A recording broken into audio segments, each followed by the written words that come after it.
여러분의 저녁 파트너 김종석입니다. 누가 민주당 이재명 후보와 맞설 것이냐. 국민의힘은 최후의 2명으로 김문수, 한동훈 두 사람을 압축시켰습니다. 이 반탄파와 찬탄파의 맞대결이 성사된 셈인데요. 한덕수 권한대행의 단일화를 원하는 이 국민의힘 내부 목소리가 어떻게 반영될지가 앞으로의 관건입니다. 이 소식을 준비했습니다. 그리고 오늘도 여러분의 댓글 기다립니다. 뉴스탑10 유튜브 생방송에 의미 있는 댓글 남기시면 저희가 소개도 하고 질문도 받아보겠습니다. 멀리 가지 마십시오. 1분 뒤에 바로 돌아옵니다.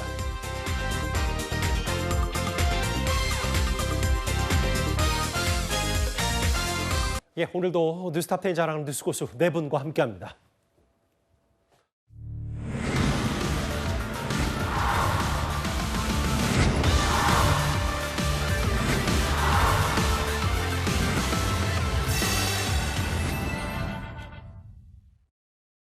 잠시만요. 저희가 오늘 준비한 본격적인 얘기를 짚어보기 전에 대법원으로부터 들어온 속보부터 먼저 만나봐야 될 것 같습니다.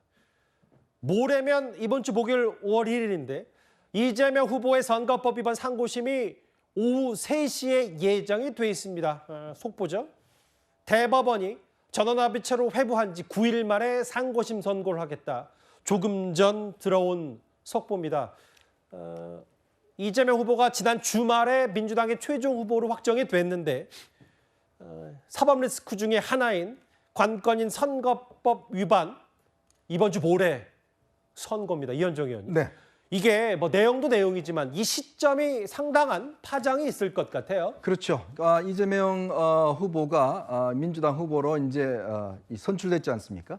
선출되고 난 다음에 며칠 안 있어서 바로 이제 후보 등록을 앞두고 이 선고를 내린다는 것 자체가 굉장히 중요한 정치적, 사법적 의미가 있는 것 같습니다. 사실 이 사건을 대법원 전원합의체가 넘겨받았는데요. 문제는 이 전원합의체가 통상적인 경우에는 한 달에 한 번 정도 심리를 열게 돼 있습니다. 예. 그렇게 해서 보통 결정을 내리는데 이번 같은 경우는 지금 벌써 2차례나 이 심리를 진행을 했습니다. 지난 24일 날 심리를 진행을 했고 예. 아마 오늘 정도에 이 선고 날짜를 잡았다는 걸 보면 이미 대법관들 12명입니다. 예. 12명은 이 현재 있는 법원 행정처장과 그다음에 이제 이 중앙선거관리위원장 예. 이 두 사람을 제외한 12명의 대법관들이 이 사건에 대한 아마 판단을 밝힌 게 아닌가 싶습니다. 예. 그러면 결국은 다수 의견을 따라서 전원합의체 결과가 정해지는데요. 그렇기 때문에 아마 1일 날 오후 3시 선고 날짜가 잡힌 것 같습니다. 예. 결국 중요한 것은 이재명 후보에 대한 선거법 위반 사건을 그냥 상고 기각을 할 것인지, 즉 검찰 측의 상고를 기각할 것인지 아니면 파기환송할 것인지. 그러게요. 근데 자판은 아닐 것 같아요. 파기환송할 이 두 가지 이제 결론이 남아 있는 거죠. 그러니까 대법원이 자체 판단할 가능성은 극히 낮아졌다. 네. 예. 그래서 이제 선고를 한다는 것 자체는 예. 결국은 상고 기각이냐, 즉 무죄냐, 아니면 이 2심의 무죄를 뒤엎고 다시 사건을 고법으로 돌려보냈느냐. 예. 이 두 가지 선택이 남아 있는데 그 결과에 따라서 즉 파기환송을 할 경우에 보통 고법에서는 심리가 꽤 오래 진행될 수도 있습니다. 그렇게 되면 아마 선거 끝날 때까지 결론이 안 내려질 가능성이 있어요. 예. 그는 결국은 여전히 이재명 후보가 유죄라는 심증을 갖고 선거에 임할 수밖에 없는 이제 그런 상황이 되는 게 아니겠습니까? 우리 선거 국면에도 지대한 영향을 미칠 것 같습니다. 지금 밑에 속보 자막에도 나오다시피 사실 전원합의체 회부도 이례적인 속도전이라고 있고 조희대 대법원장이 재판장에 대해서 직접 챙기겠다는 취지가 나온 지 불과 열흘도 채 되지 않아서 이번 주 목요일입니다. 모레 상고심 선고가 있다. 김진욱 대변인. 이게 사실 이현정 의원의 말처럼 검찰의 상고, 그러니까 상고를 기각하면 지금의 이재명 후보의 대선 과도에는 뭐 별 무리가 없고 사법 리스크는 이제 대선 전까지는 상당 부분 거의 다 해소가 되는데 만약에 파기환송, 다시 고법으로 돌려보낸다. 이거는 법적인 문제를 떠나서 정치적 부담이 있을 가능성도 있지 않겠습니까? 그렇긴 합니다만 그 대법원의 이례적인 신속한 선고가 예. 이 사법부가 대선에 개입하려고 하는 것 아니냐 이런 그 문제의식을 갖고 있는 분들도 있습니다. 그렇지만 저는 사법부를 존중할 수밖에 없는 상황이라고 하고 일단 저는 상고를 기각할 것이다라는 강한 확신을 갖고 있습니다만 설령 이 대법원이 파기환송의 유죄 취지의 파기환송을 한다고 하더라도 이것이 곧 바로 이재명 후보의 이 대선 불출마를 확정짓는 상황은 아닐 것이기 때문에 그 부분에 대해서 어쨌든 여전히 그 무죄 취지의 다툼을 저희는 할 수밖에 없다. 그리고 그것을 확신하는 상황 속에서 계속해서 그 이재명 후보의 지위를 유지해 갈 것이라고 보고요. 지금 그 제가 상고 기각을 확신하는 이유는 어쨌든 이번에 이 항소심 재판부가 100쪽에 달하는 결정문을 썼을 때 그 결정문 안에 상당히 자세하게 이 대법원의 최신 판례들을 소개하면서 그것을 인용해서 썼기 때문에 알겠습니다. 이 법률적인 부분에 있어서의 문제는 없다라고 저는 확신하고 있습니다. 그 국민의힘도 이재명 후보의 선거법 상고심 신속 판결을 환영한다고 했는데 모르겠습니다. 또 그 결과에 따라서 또 환영의 또 온도차가 있을 테니까. 모레입니다. 5월 1일 오후 3시. 또 대선을 앞둔 여러 변수가 될 가능성이 꽤 높은데요. 일단은 속보로 만나보기로 하고 저희 이어지는 주제에 또 이재명 후보 얘기가 준비가 돼 있으니까 그때 가서 다시 한번 심도 있게 하나하나 더 분석해 보도록 하겠습니다. 이 대법원으로부터 전해진 속보는 여기까지입니다. 그러면 오늘 뉴스탑 10 바로 한번 주제를 만나볼까요?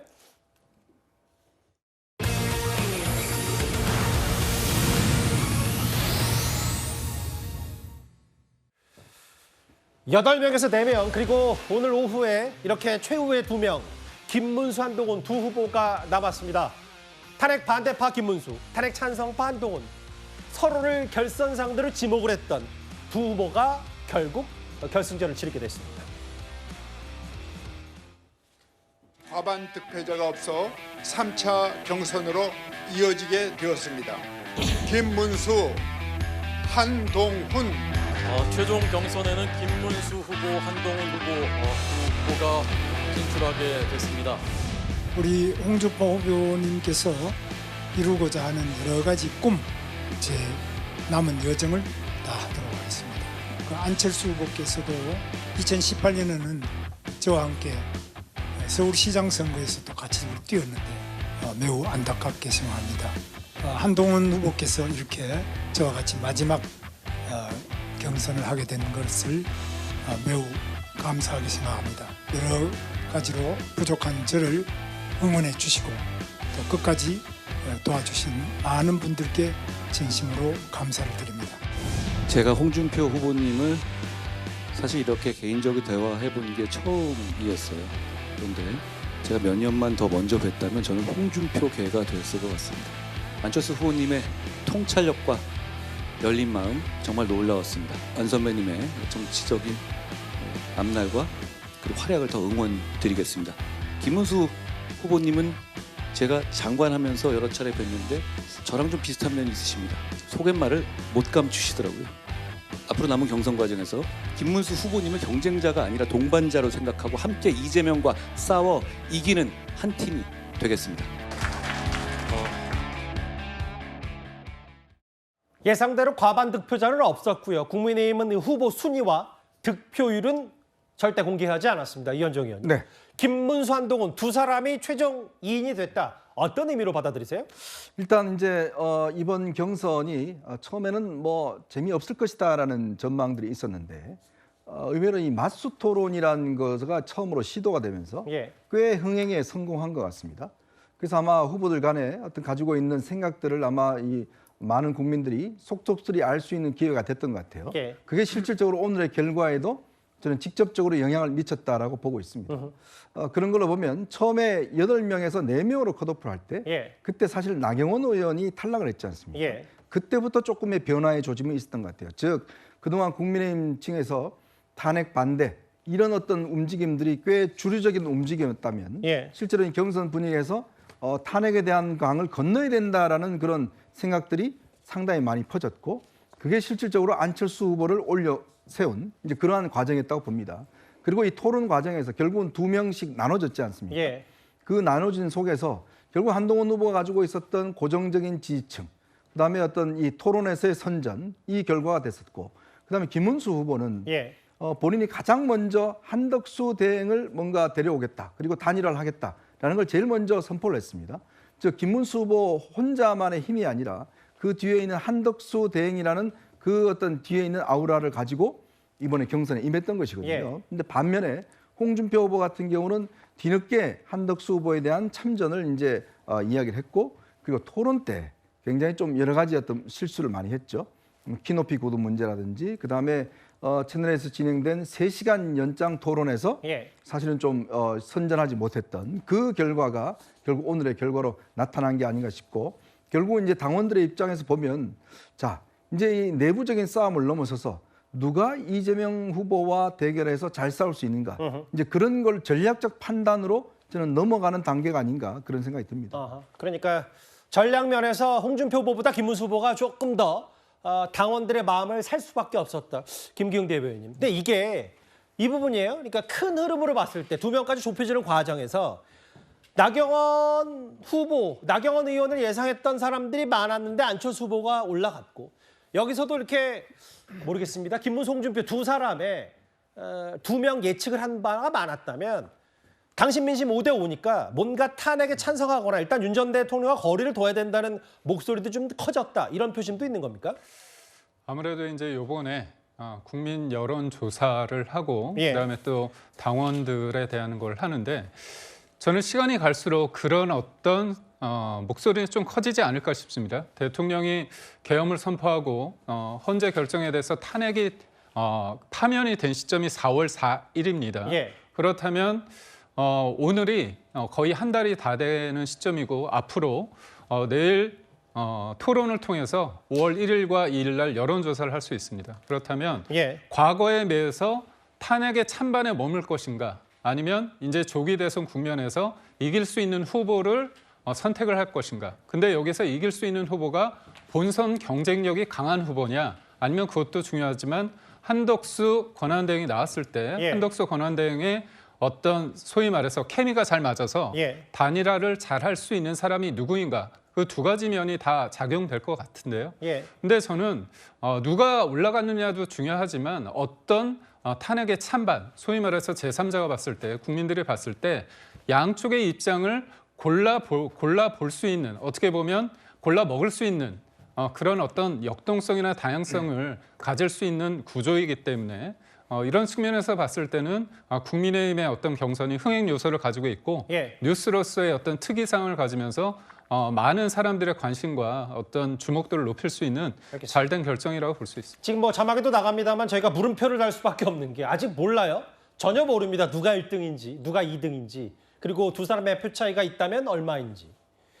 다만 이제 탄핵 찬성 여론이 조금씩 많이 반영되는 거 아니냐는 전망을 할 수 있겠고, 이제부터가 속도전입니다. 내일 곧바로 두 사람의 양자 토론, 두 사람 1대1 토론이 있고요. 5월 1일과 2일 이틀간 목금입니다. 당원 투표와 국민 여론조사를 거쳐서 5월 3일에 최종 후보를 선출합니다. 결선도 지난 2차 컷오프와 마찬가지로 당원 그리고 여론조사 각각 50%로 치러지게 되는데요. 이제부터 두 사람의 탄핵 찬반 진검승부가 시작됐습니다. 실제로요, 저희 채널A가 주관했던 이 마스토론 첫 번째 토론 때도 두 사람이 맞붙었습니다. 탄핵 찬반에 대한 입장이 가장 뚜렷하게 갈렸던 두 사람입니다. 정말 눈에 넣어도 아프지 않을 이 관계가 이렇게까지 도저히 회복되기 어려울 정도로 제가 제일 아프지 않겠습니까? 그동안에 그 오랫동안 서로 간에 인간적인 연을 이어오고 했는데 윤석열 대통령을 탄핵을 해버렸어요. 당대표까지 돼가지고 탄핵을 했는데, 만약에 제가 대통령이 되잖아요. 제가 기용할 어떤 사람에게도 그런 식의 충성을 요구하지 않을 겁니다. 대통령을 탄핵하고 내란이라고 이렇게 단정하고 이런 것이야말로 이재명과 다를 게 뭐 있느냐. 정말 큰 비약을 하시는데요. 제가 그 가운데 서서 진행을 했던 마스토로 첫 번째 순서가 두 사람이었습니다. 김문수 후보가 한동훈 후보를 지명했기 때문에 여러 설전도 오갔었는데요. 특히 상징하는 바가 이거였어요. 그날 마스토론의 주요 장면 중에 마지막 그 인생 4컷 화면을 저희가 잠깐 준비했는데 이 장면이에요. 기침의 범인은 제가 아니고 김기웅 대변인입니다. 그 인생 4컷이 뭐였냐? 김문수 후보는 저 마지막 주제에 저 사진을 들고 마무리 발언을 했고요. 서영교 의원의 사과 요구에 응하지 않았던 본인의 사진을 들었고, 반면 이 사진입니다. 당시 12월 3일 밤 10시 30분쯤에 저렇게 한동훈 후보는 본인이 계엄에 대한 메시지, 계엄을 막겠다는 취지의 저 방송사 속보 자막을 마지막 인생 4컷, 마지막 마무리로 활용했는데요. 이도학 의원님. 네. 극명하네요. 두 사람의 차이점이. 네, 그럴 수밖에 없습니다. 서로가 갖고 있는 장점이라고 생각하는 지점들을 저 국면에서 이제 꺼내는 거죠. 예. 김문수 후보의 경우는 지금 국힘 지지층이 기본적으로 원하고 있는 게 윤석열 대통령이 뭘 잘못했냐, 계엄, 이거 계엄령이다, 이렇게 생각하는 사람들의 이 마음을 얻기 위해서 또는 유지시키기 위해서 노력을 하는 것이고요. 한동훈 후보의 경우는 지금 국민의 상식으로 나아가자, 잘못된 보수의 어떤 낡은 지점 이런 것들을 다 혁파하고 나아가자. 그래서 그러한 상식에 지금 호소하는 것으로 보입니다. 이 둘의 싸움이 결국 이제 어찌 보면 이제 본선으로 올라가게 된 것인데, 이 지점에서 과연 기존의 보수 정당이 갖고 있었던, 혹은 극우 아스팔트라고 지금 민주당에서 공격을 많이 하고 있는데, 이 사람들의 생각이 어느까지 바뀌느냐, 이것에 따라서 한동훈 후보가 올라가느냐 마느냐, 예. 거꾸로 김문수 후보가 올라가느냐 마느냐가 판가름이 될 겁니다. 예. 그래서 지금 관전 포인트 자체가 예. 과연 국민의힘이 이번 경선을 통해서 좀 바뀔 수 있냐, 혹은 아예 그냥 이 낡은 모습으로 그냥 완전히 돌아가냐, 이 모습이 이제 판가름 될 것이기 때문에 결국 이 관전 포인트도 그 지점에 있겠다 볼 수 있겠습니다. 공교롭게도 제가 국회의사담 앵커스를 촬영했던 두 후보고, 또 심지어 토론 제가 1차 토론 때도 진행을 했었는데 두 사람이 또 결선에 올라가게 됐어요. 여론조사 하나 살펴보겠습니다. 이거는 이제 지금 이제 홍준표, 안철수 두 사람은 이제 빠진 상황이 됐기 때문에 좀 여러 가지 고려를 해야 되는데요. 이현정 의원님. 네. 일단 이 전반적인 여론조사에서도 한덕수 대행을 제외하면 한동훈, 김문수 두 사람이 쭉 상위권이었거든요. 그러면 홍준표, 안철수 두 사람의 표심이 최종 2인에게 어떻게 쏠릴지, 이게 사실 가장 중요한 관전 포인트일 것 같아요. 그렇죠. 그러니까 지금 결국 이제 두 명의 이번에 탈락한 후보의 표심이 과연 어디로 갈 것인가. 예. 이게 이제 이번 내일 5월 1일과 2일 그 투표의 가장 중요한 이제 갈림길이 될 건데요. 예. 특히 이제 홍준표 후보는 탄핵에는 뭐 반대하지만 조금 김문수 후보 측과는 좀 결이 조금 다를 겁니다. 즉 윤 대통령에 대해서도 조금 어떤 비판적인 입장이었고, 그리고 특히 2040들의 지지가 높아요. 예. 그런 홍준표 후보가 그동안 여러 가지 어떤 좀 재미있는 뭐 이야기라든지 또 어떤 막말이 이런 것들이 실질적으로 이제 그들에게는 또 호소력이 있었거든요. 예. 특히 이제 이번 여러 가지 여론조사 전체를 분석해 보면 2030에는 홍준표 후보가 사실상 굉장히 그 지지가 높습니다. 그렇다면 이 2040들이 김문수냐 한동훈이냐, 한동훈이냐 김문수냐, 이 어떤 선택의 기로에 있는 것이고요. 안철수 후보에 지지했던 표들은 뭐 한동훈 후보 쪽으로 갈 수가 있는 가능성이 굉장히 높다고 보여지죠. 예. 그러면 결국 승부에 대한 판단은 홍준표 후보를 찍었던 2030들이 예. 실제로 이제 어디 쪽으로 갈까, 이거에 대한 이제 판단 능력인데. 뭐 안철수 후보의 득표율이 그리 높지 않다는 전제에 말씀하시는 그렇죠. 거네요. 예. 이제 그렇다면 결국 이제 이 분들의 판단은 결국 이제 정권의 어떤 재창출을 바란다 그러면, 예. 그렇다면 이제 과연 이재명 후보와 맞서 충분히 잘 싸울 수 있는 사람이 누굴 것인가, 예. 이거에 대한 판단. 그건 결국 이제 여론조사에서 보지만 그게 과연 한덕수 대행인가 아니면 이제 한동훈 후보인가.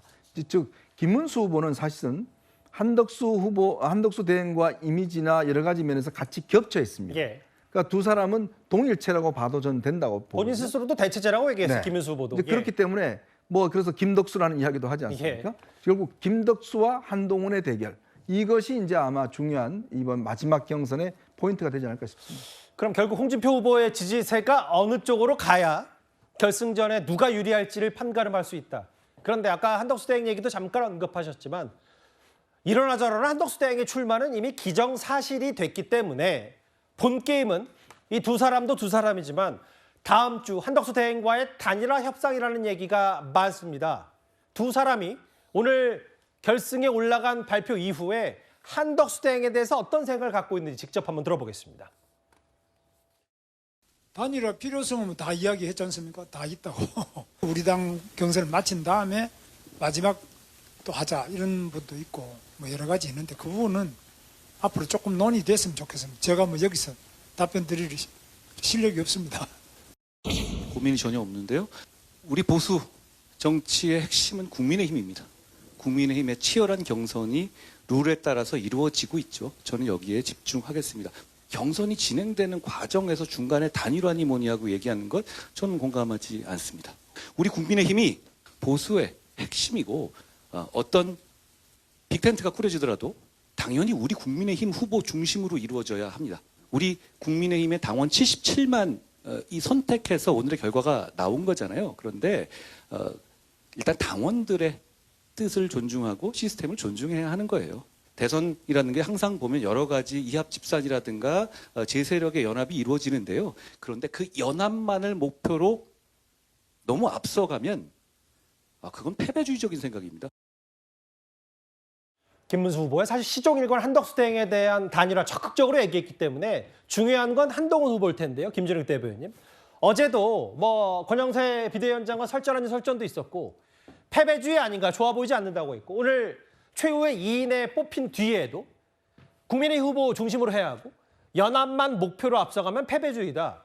뭔가 이런 것들이 본인 좀 자신감이 쌓인 겁니까? 자강론을 얘기하고 있어요. 자신감도 있고 지금 국민의힘의 대표 선수를 뽑는 경선 과정인데 예. 이 과정이 온통 한덕수 권한대행으로 시작해서 한덕수 권한대행으로 끝날 수밖에 없는 구조. 그래서 지금의 국민의힘의 경선을 스스로 2부 리그로 만들어가는 이런 모습이 과연 옳은 것이냐 하는 한동훈 후보의 지적은 저는 굉장히 일리 있는 지적이라고 생각합니다. 그리고 시간은 이 국민의힘의 대선 주자에게 있는 것이지 한덕수 권한대행에 있는 것이 아닌데 왜 한덕수 권한대행에게 이렇게 끌려가는 모습처럼 보이게 만드느냐 하는 불만도 지금 한동훈 후보는 갖고 있는 것 같습니다. 여튼 지금 뭐 김문수 후보는 적극적인 단일화 찬성파고 예. 또 한동훈 후보 같은 경우에는 소극적인 단일화 찬성파인데 예. 이 적극적인 김문수 후보가 또는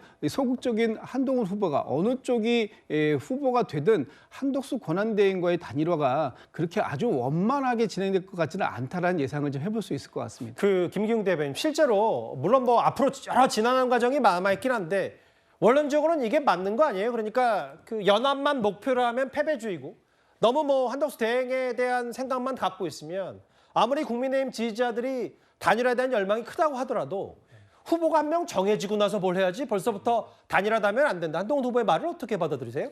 우선 오늘 경선 4인 중에서 2명이 딱 결정되는 날 아닙니까? 예. 그리고 또 한 명이 정해지는 날을 향해서 지금 뛰고 있습니다. 예. 그런 측면에서 한동훈 후보 입장에서는 저렇게 얘기할 수 있다고 봅니다. 예. 다만 지난주에 한동훈 후보도 입장이 조금 바뀌었죠.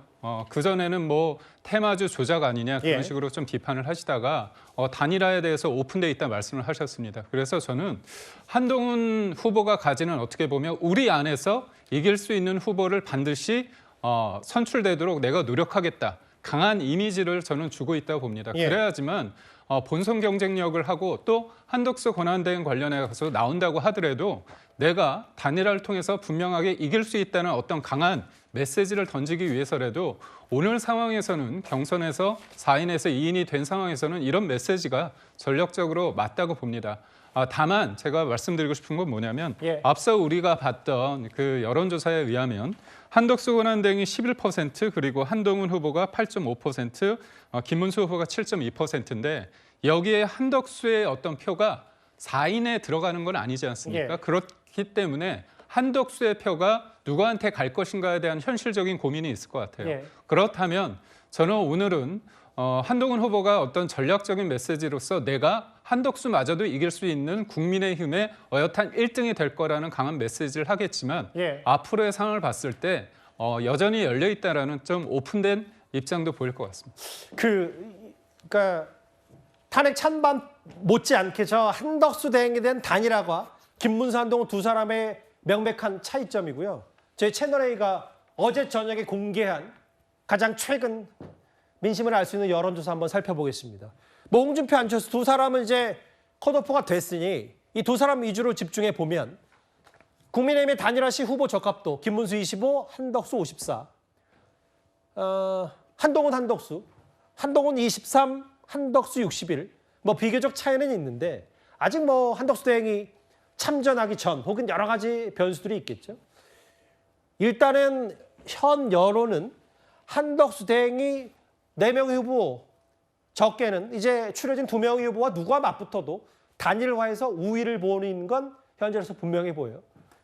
예상 일정, 단일화 일정을 한번 살펴보겠습니다. 근데 이현정 의원님, 이게 진짜 얼마 안 남았고 5월 3일이면 이렇게 단일화 논의, 그러니까 대선 후보 확정이 되는데 벌써 이제 김문수 후보는 단일화 협상에 적극적인 자세 먼저라도 얘기를 하겠다. 한덕수 대행이 출마 선언을 하면 이 구도의 여론조사가 좀 바뀔 수도 있는 겁니까?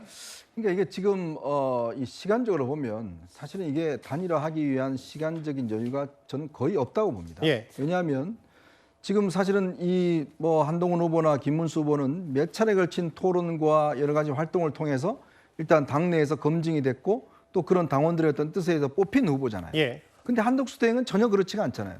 그러니까 지금 한덕수 대행이 어떤 경쟁이 높게 나오는 것은 아직 뭔가 이 정치권에 넘어오지 않는 예. 대행의 어떤 그런 가지고 있는 저는 뭐 이 효과라고 봅니다.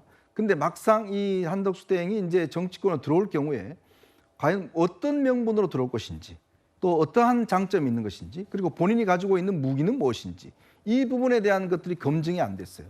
자, 그러면 한덕수 대행은 아무런 토론도 안 하고 그냥 해서 올라간다 그러면 국민의힘이라는 조직은 있을 필요가 없는 거죠.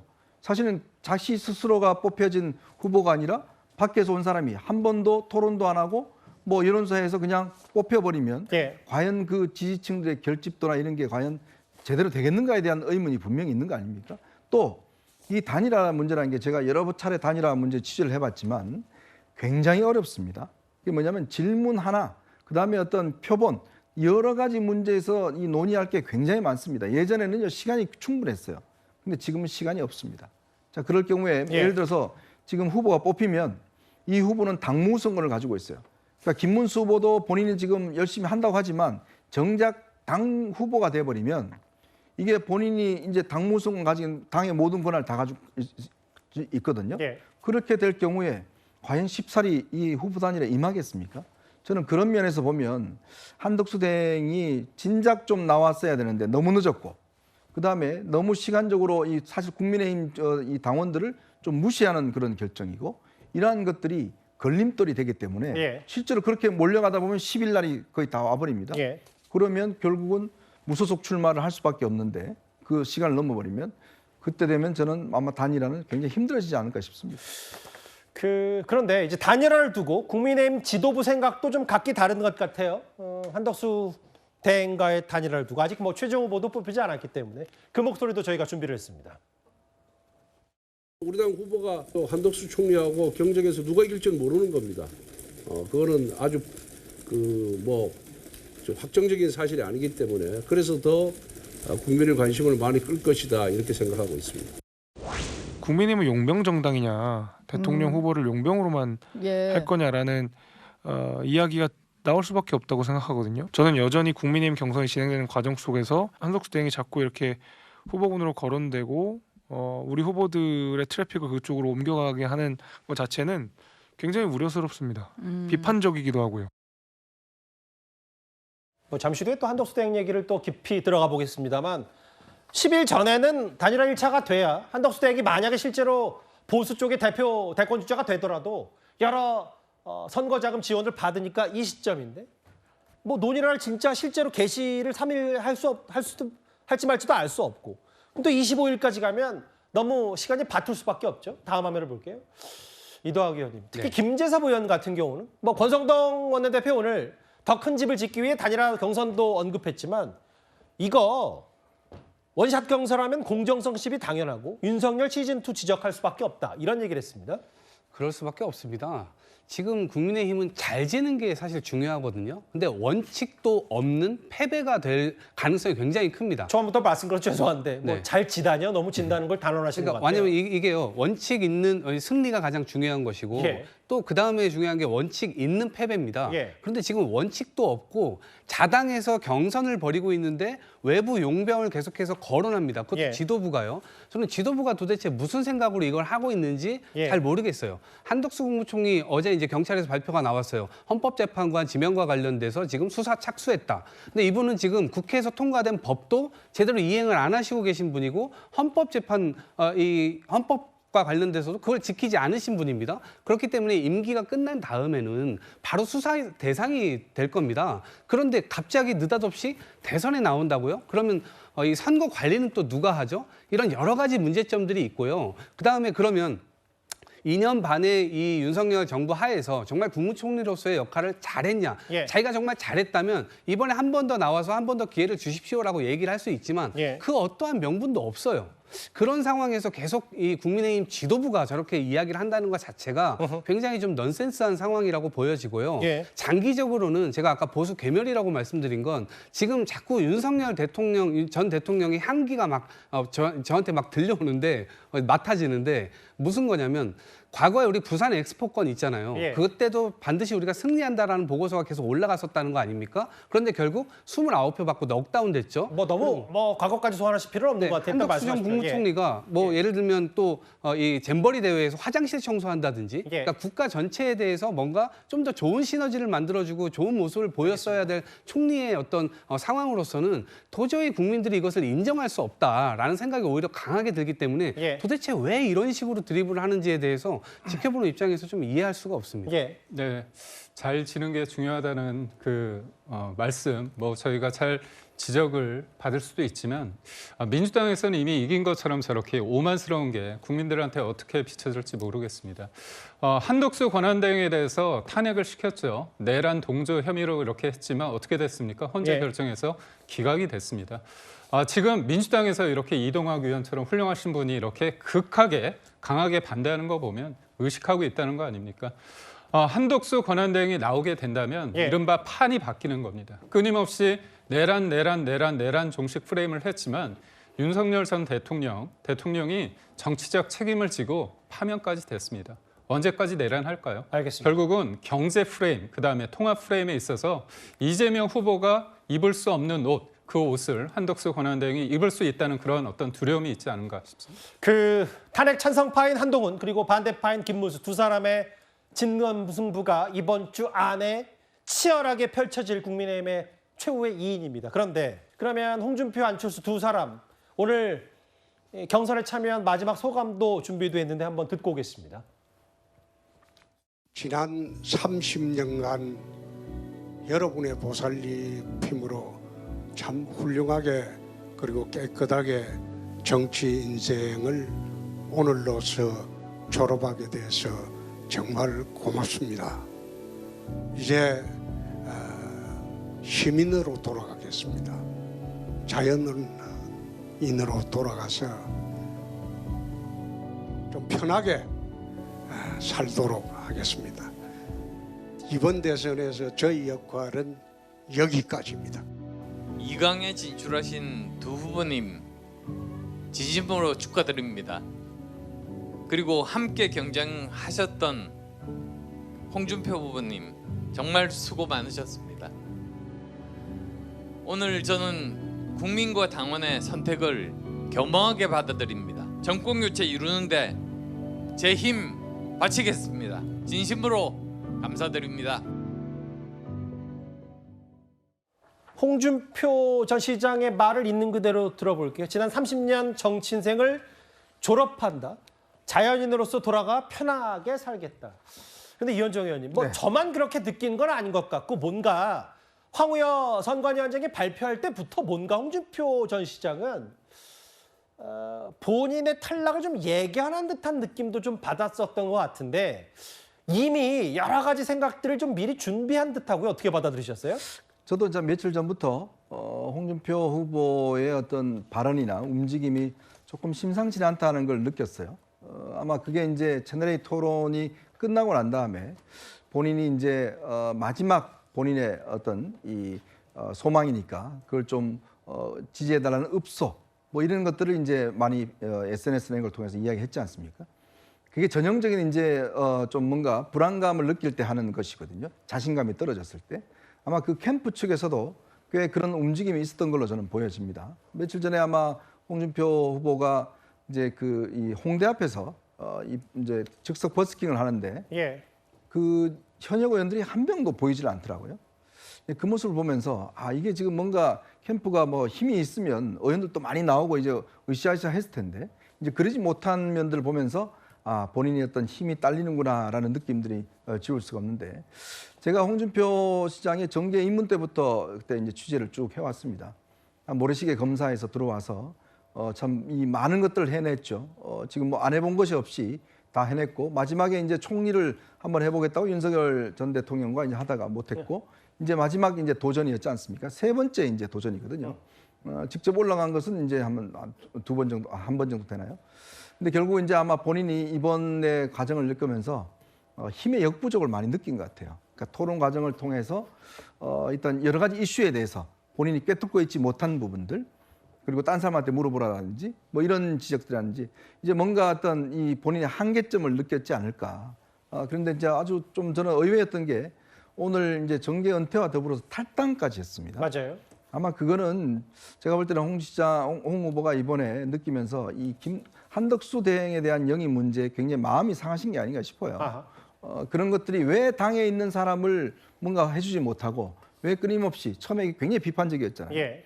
그런 부분들에 대해서 아마 당에 더 이상 이제 본인이 연연하지 않겠다.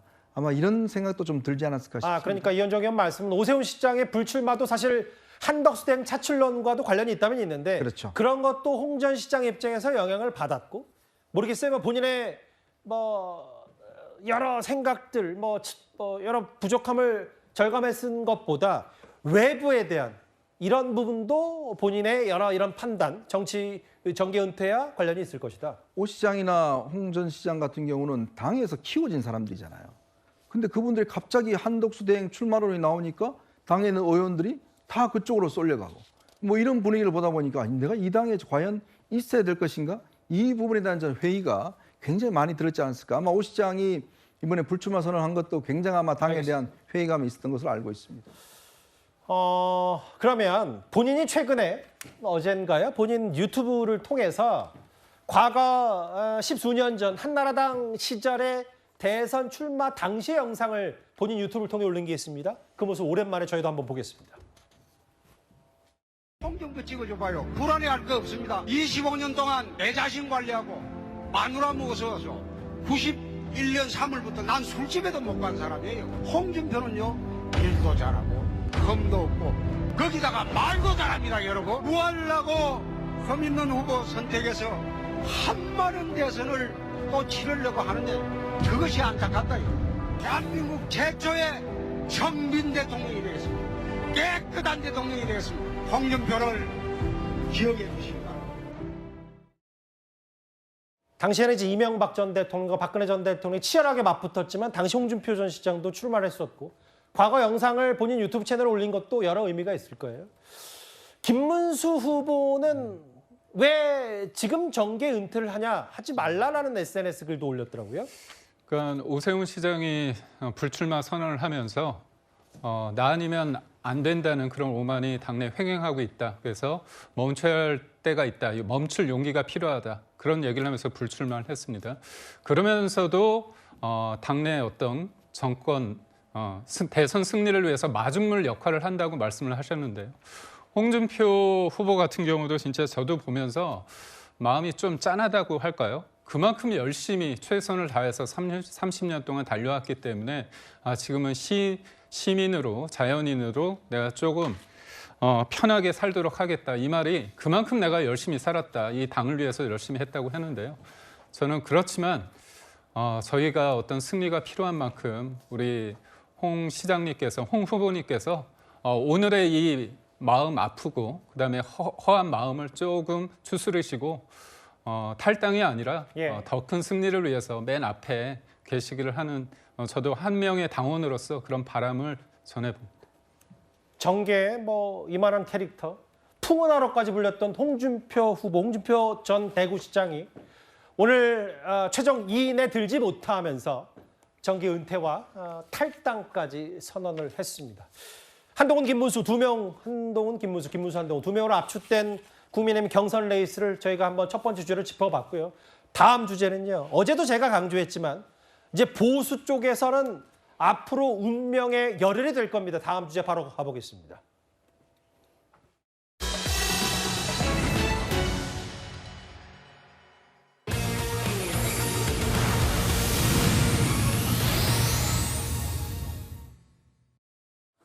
그런데 국민의힘의 최종 후보가 확정되기 전에 아마 이번 주 목요일 사퇴 혹은 금요일 출마 선언이 이력시되는 한덕수 대행입니다.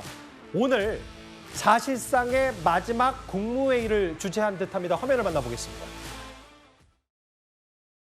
미래를 지향하는 정치와 현재를 책임지는 행정이 힘을 모아간다면 작금의 어려움은 반드시 극복할 수 있을 것이며 대한민국은 다시 위로 앞으로 도약하며 세계를 선도해 나갈 것입니다.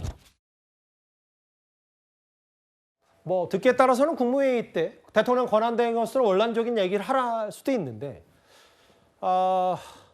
아직도 민생과 경제 회복을 위해 반드시 필요한 법안들이 국회 못 넘는다. 여러 가지 메시지를 저희가 쭉 들어봤어요. 정영진 변호사 생각은 어떠십니까? 마치 약간 누가 봤을 때 출사표처럼 보이기도 하고요.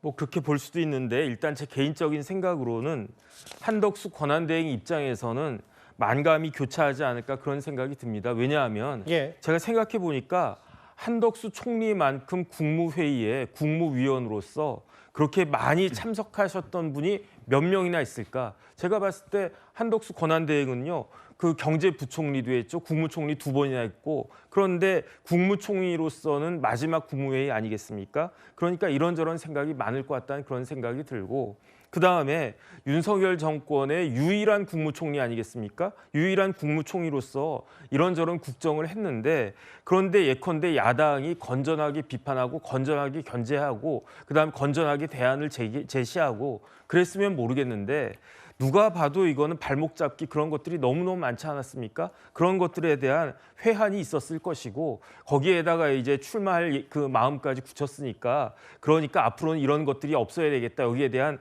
다짐까지도 국민들께 좀 드리고 싶은 말씀이 있지 않았나? 전 그런 생각 듭니다. 그리고 뭐 이 또한 마지막 그 권한대행으로서 거부권인지 모르겠는데 여기 민주당이 주도한 헌법재판소법 개정안의 거부권도 행사를 했습니다. 다음 화면을 볼게요. 어제 최측근인 뭐 한덕수 대행이 아들처럼 불렀다는 이 비서실장 최측근이 그만뒀고 본격적으로 캠프를 꾸리는 거 아니냐. 근데 오늘 일부 보도에 따르면요. 뭐 문화를 보니까 이현정 의원님 여기 오세훈 시장도 정무적 자문. 어제 원희룡 전 캠프 사람들도 이제 몇몇 갔다는 얘기가 있었는데 오 시장이 여러 자문을 구한다.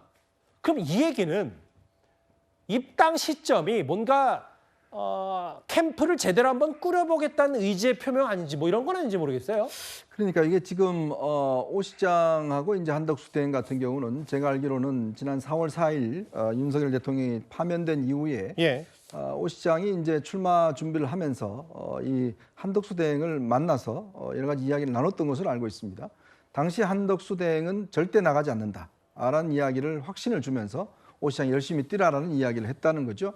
그 뒤에 계속적으로 이제 출마 이야기 나오니까 오 시장이 당 지도부와 만나면서 또 확인을 해보니 오 시장의 출마가 한 대행의 출마가 거의 뭐 기정사실화되는 분위기였지 않습니까?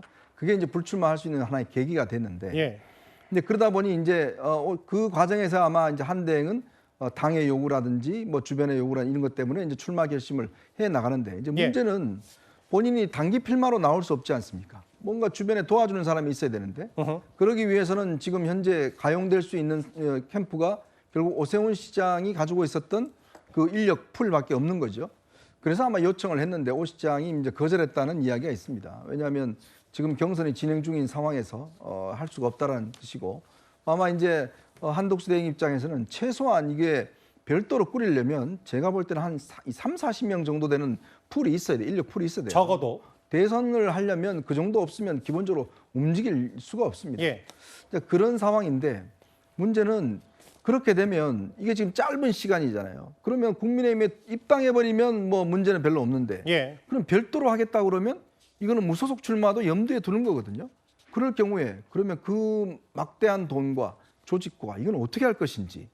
그래서 뭐 일선에서는 뭐 이 국민의힘에 있는 의원들 몇몇이 또 탈당해서 도와줄 수도 있다. 뭐 이런 지금 시나리오도 나돌고 있더라고요. 예. 글쎄 그렇게까지 가기에는 저는 어렵다고 보긴 하지만 예. 아마 한대행 입장에서는 본인이 바로 국민의힘에 들어가 버리면 여기에 휩쓸려 버린다는 생각을 할 거예요.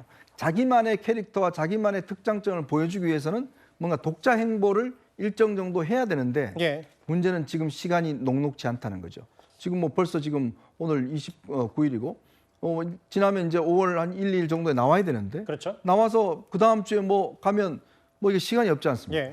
이제 그러기에는 평상시 같으면 가능하겠지만 예. 지금은 비상 상황이기 때문에 제가 볼 때는 아마 뭐 본인이 생각이 있다면 바로 입당을 하는 그런 수순을 가지 않을까 싶습니다. 그 오세훈 원희룡 이번에 대선에 나서진 않지만 대권 주자들이었던 사람들의 도움을 받을 수 있다라는 보도 나왔고 실제로 대장동 일타 강사 이 과거 원희룡 캠프를 기획했던 손영택 비서실장 그만뒀고 지금 캠프 준비에 여념없다는 얘기도 좀 들려와서요.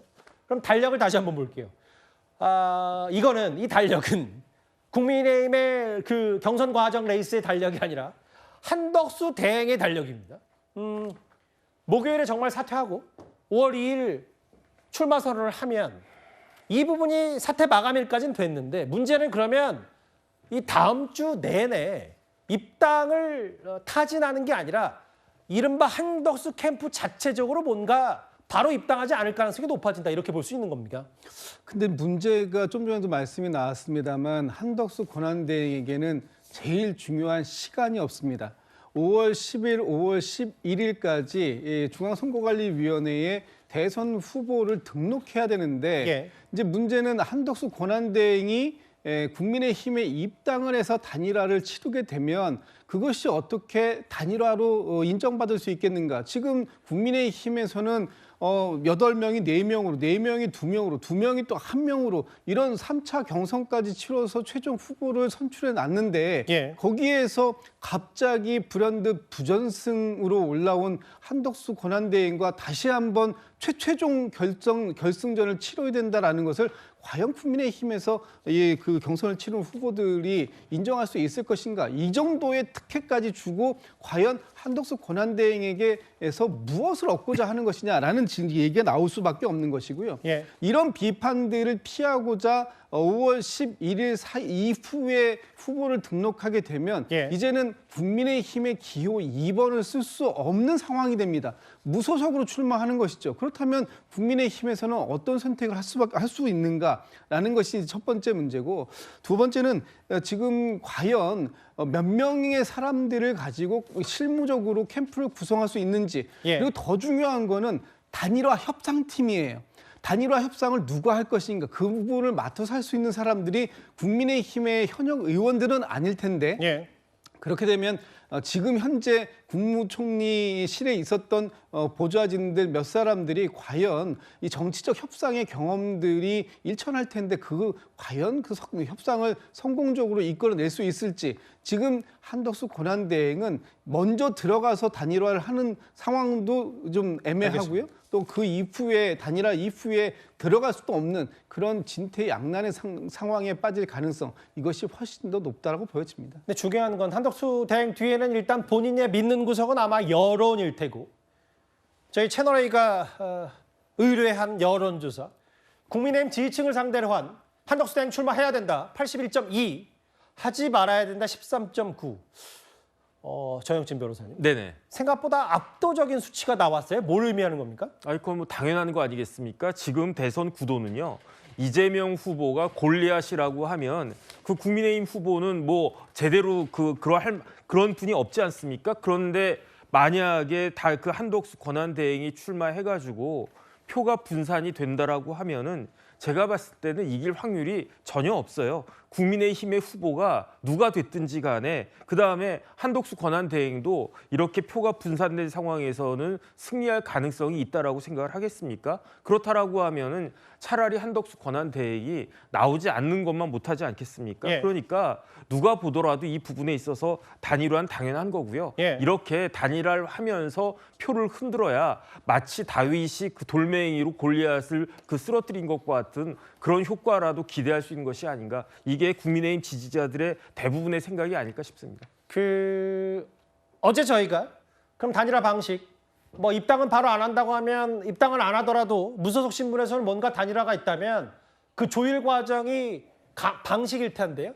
교황 뽑는 방법 혹은 이건 물론 원샷 경선은 이번에 떨어진 홍준표 전 시장이 얘기한 거지만 원샷 경선 혹은 1대1 조사 방식 여러 가지 있는데 그 노무현 정몽준 그러니까 이동학 의원님 2002년도 당시 이회창 전 총리에 맞서 싸웠던 요 모델을 다시 전화 면접이든 뭐든 소환을 해서 이렇게 해보자는 의견들이 좀 국민의힘 내부에서는 있는 것 같아요.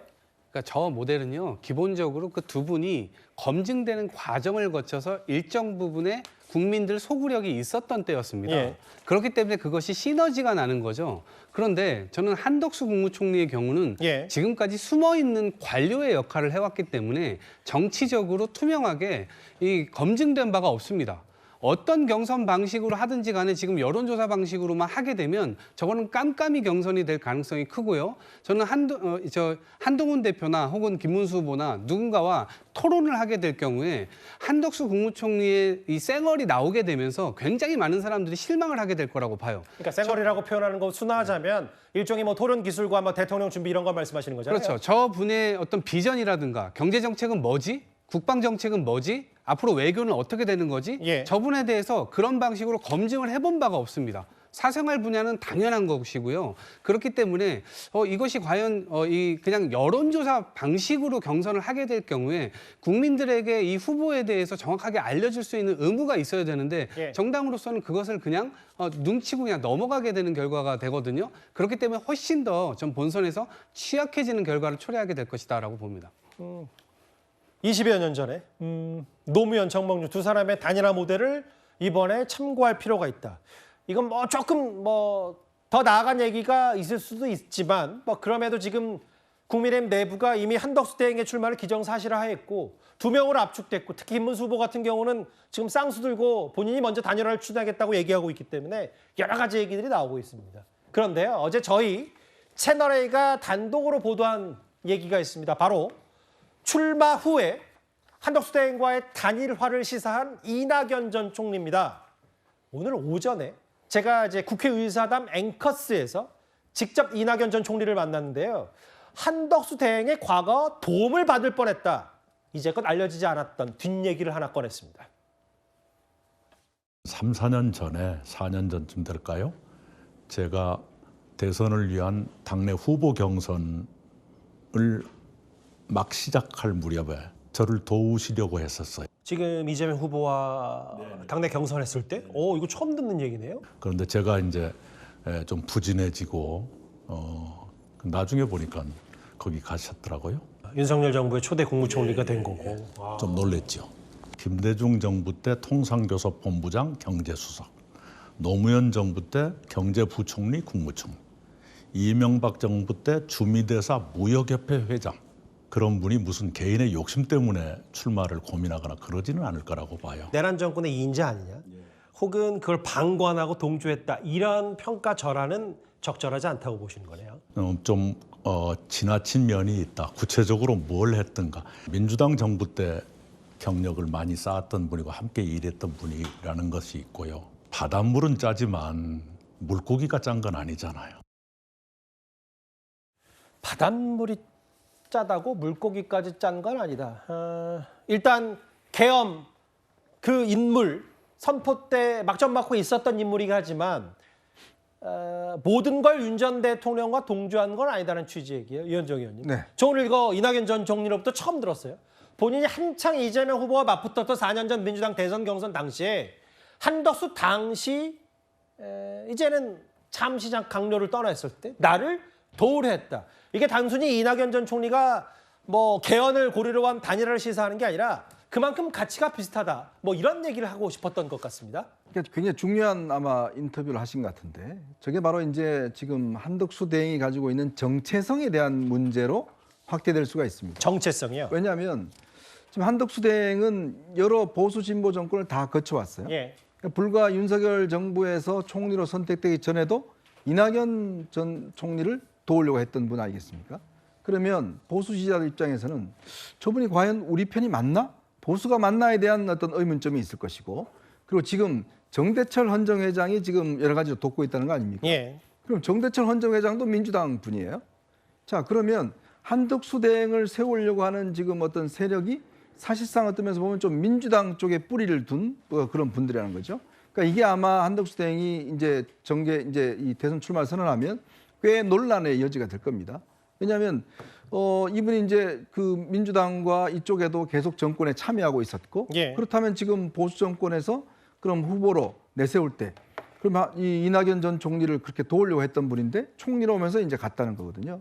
그런 문제에 대한 이제 이 문제가 있고 이낙연 총리 입장에서는 전 총리 입장에서 본인이 이제 대선에 나와야 되는 분위기니까 예. 아무래도 개헌이라는 고리를 통해서 뭔가 분위기를 띄워야 되니까 아마 그런 면에서 이제 지금 한덕수 대행과의 어떤 관계 설정 이런 것들을 개헌연대라는 걸 통해서 이제 본인도 상승하고 한덕수 대행도 뭐 상승하는 이런 효과를 놓으려고 하는 거 아니겠습니까? 예. 그렇지만 지금 뭐 이 이낙연 전 총리의 어떤 이 지지 기반이나 이런 것들이 그렇게 썩 어떤 세지가 않잖아요. 이제 그러다 보니 지금 이제 민주당은 뭐 압도적으로 이재명 후보에 대한 걸 가 있고 예. 이제 그런 세력도 지금 굉장히 줄어든 상황이고 과연 대선판에 그렇게 큰 변수가 될까? 저는 좀 회의적입니다. 이낙연 전 총리가 제게 직접 얘기한 이 얘기는 지금까지 한 번도 공개하지 않았던 부분.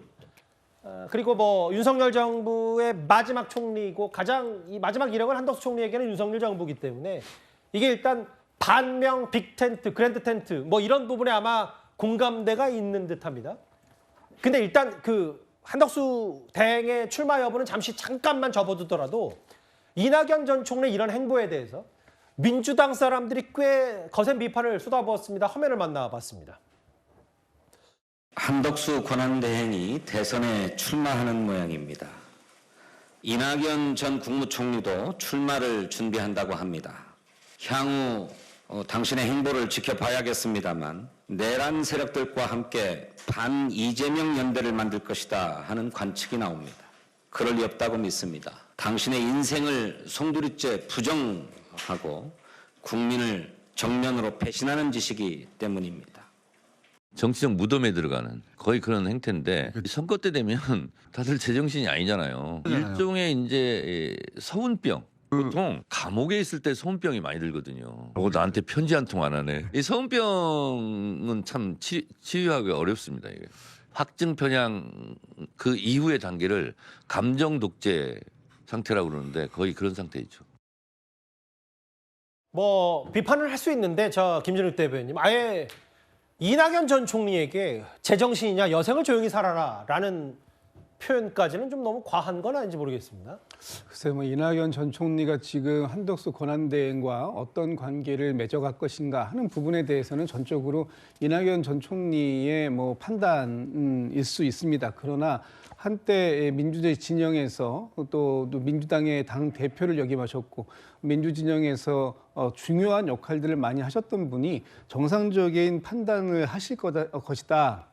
이렇게 좀 기대를 하는 부분이 여전히 저는 있습니다. 특히 한덕수 권한대행이 이 그 바닷물이 짜지 고기가 짜냐 이렇게 평가를 하시는데 저는 한덕수 권한대행이 그 짠 바닷물을 마시면서 그 바닷물 속에서의 자양분을 가지고 활동을 해 오셨다라는 부분, 이 부분에 대해서도 잊지 않아야 된다라고 생각을 하고 그런 과정들 속에서 지금 한덕수 권한대행과 국민의힘이 단일화 얘기가 이렇게 적극적으로 오고 가고 있는 상황 속에서 과연 이낙연 그 전 총리가 한덕수 권한대행과 어떻게 협력적 관계를 구축할 수 있겠는가 하는 부분에 대해서는 고민을 다시 한번 하셔야 될 지점은 분명히 있다 이렇게 평가합니다. 다시 한덕수 대행 얘기로 돌아와서 이틀 뒤면 2, 3일 뒤면 분명히 결단을 하고 실제로 카메라 앞에 정면으로 마주할 수밖에 없는 한덕수 대행이 되겠죠.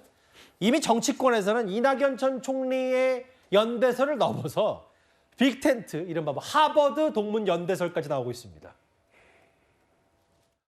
I'm just checking whether everything is going perfectly. I'm a graduate of Harvard. Really? Yes. Cool. 샌들 교수님 참 창문만 봐도 저는 대학교 시절이 생각나네요. 교수님도 더 젊었고 저도 더 젊었던 것 같습니다. 한덕수 권한대행이 같은 하버드 동문 후배인 이준석 후보에게 가장 먼저 연락할 거다 이런 얘기도 있는데 네. 실제 연락이 오면은 만나거나 하실 의향이 있으십니까? 한덕수 총리님은 저랑도 원래 사적으로 연락 주시고 밥도 사주시고 하던 관계였기 때문에 그런 연락이 온다고 해서 제가 특별하게 받아들이진 않을 것 같습니다. 정치적인 대화가 진전될 가능성이 낮다 이런 생각을 합니다. 하버드라는 연결고리뿐만 아니라 이제 이낙연 전 총리의 오늘 발언과 한덕수 대행이 실제로 이제 출마하고 김문수 후보 같은 경우는 단일화의 전향적인 자세다. 이게 실제로 반명 빅텐트가 충분히 가능하다는 여론에 대해서 정 변호사 생각은 어떠세요? 글쎄요, 저는 개인적으로 하버드 구경도 못 해봤는데요. 그 빅텐트라고 하는 게 당연히 쉽지가 않죠. 왜냐하면 텐트 안에 사람들이 많이 들어갈 수밖에 없는데 각 사람마다 자신들의 이해관계가 다르지 않겠습니까? 생각도 다르고 무엇보다도 이해관계가 다른데 그런데 빅텐트가 과연 가능하겠는가? 더군다나 만약에 한덕수든 누구든 승산이 높다 그러면 혹시나 하는 마음으로 그 빅텐트 안에 들어갈 수도 있겠는데 지금 국민의힘 쪽에서 객관적으로 봤을 때 확률이 그렇게 높다고 볼 수는 없는 거 아니겠습니까? 그러니까 원칙론적으로는 제가 봤을 때 빅텐트는 쉽지 않을 것 같다는 생각이 들고 그다음에 이준석 대표도 거의 부정적인 그 뉘앙스로 이야기한 것 같고요. 그런데 조금 전에 이현종 위원님 말씀하셨지만 한덕수 권한대행은요. 정체성이 분명하지가 않아요. 왜냐하면 DJ 때 경제수석하고요. 노무현 대통령 때 경제부총리 총리했던 그런 분 아니겠습니까? 그다음에 지금 한덕수 권한대행을 돕겠다라고 하는 사람들도 정대철, 심지어 이낙연 전 총리까지 그런 분들인데 그런데 제가 생각해 보니까 오히려 이렇게 정체성이 애매한 것이 반명으로 빅텐트 치는 데는 조금 더 유리한 거 아닌가? 전 개인적으로 그런 생각이 들거든요. 단점이 아니라 장점이 될 수 있다. 오히려 왜냐하면 지금 일반적인 상황이라고 하면 적극적인 빅텐트가 되어야 되는데 지금 우리나라 빅텐트는요. 반명이라고 하는 어떻게 보면 반대적인 소극적인 빅텐트인데 그렇다라고 한다면은 한덕수 권한대행 같이 여기도 가능하고 저기도 가능하고 하버드도 가능하고 그다음에 노무현 대통령 때 같이 이것저것 여당에서 이제 그 중요한 역할을 했던 그런 것들도 한번 생각해 볼 수 있지 않을까 하는 생각이 들어서요. 어떻게 될지 좀 지켜보는 것이 좋지 않겠다는 생각 듭니다. 한덕수 대행의 결단의 시간이 조금씩 다가오고 있습니다. 이렇게 보수, 그러니까 국민의힘이 뭔가 경선 과정에서 연장전까지 남은 듯한 이 상황. 반면에 민주당 이재명 후보는 확실히 전열을 가다듬고 있죠. 그런데 그 전에 변수 하나가 생겼습니다. 다음 주제입니다.